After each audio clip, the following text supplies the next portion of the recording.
Alors pourquoi il est important pour la Maison de la laïcité de soutenir et d'organiser un projet comme les Printannelles? Bien, on s'inscrit dans ce projet depuis l'année passée. Évidemment, dans nos valeurs, on prône l'égalité, l'émancipation et donc soutenir la cause des femmes et l'égalité des femmes et leur émancipation à travers toute une série d'activités partenariales. Ça nous semblait absolument primordial et tout à fait en phase avec ce que nous faisons habituellement. Comme c'est un projet partenarial, on a pu intégrer différents ateliers dans le programme des Printannelles, ce qui nous permet d'entretenir de très bonnes relations avec toute une série d'associations. Et donc c'est ça l'essentiel. Pourquoi beaucoup d'activités? Pourquoi une semaine? C'est pour que chacune des associations qui fait partie du projet puisse elle-même apporter sa pierre à l'édifice. On touche ici parfois à des thématiques difficiles, la condition de la femme dans le monde.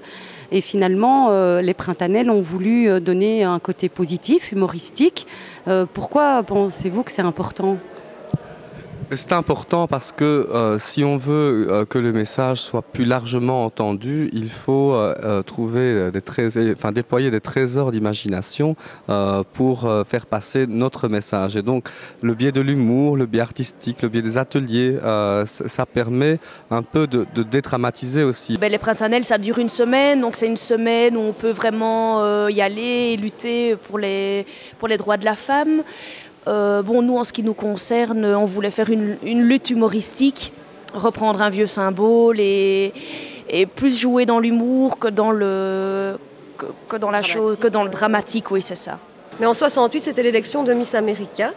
Et donc, les femmes ont voulu symboliser en jetant à la poubelle tout ce qui représentait la féminité, les bigoudis, les panties et le soutien-gorge, évidemment, qui en est le symbole le plus important.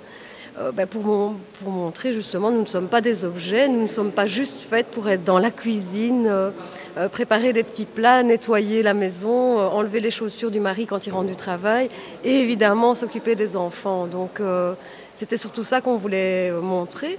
Nous allons évidemment demander aux personnes qui viendront symboliquement d'épingler sur le mur que vous avez derrière nous des soutiens-gorge, d'y mettre leur prénom afin de mettre justement une identité sur ce soutien-gorge qui ne soit pas tout à fait anonyme.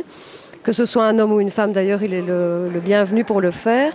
Et vous pourrez trouver également dans notre exposition différents droits que nous avons acquis et nous allons essayer, comme Charlotte le disait, de le tourner de façon un peu humoristique.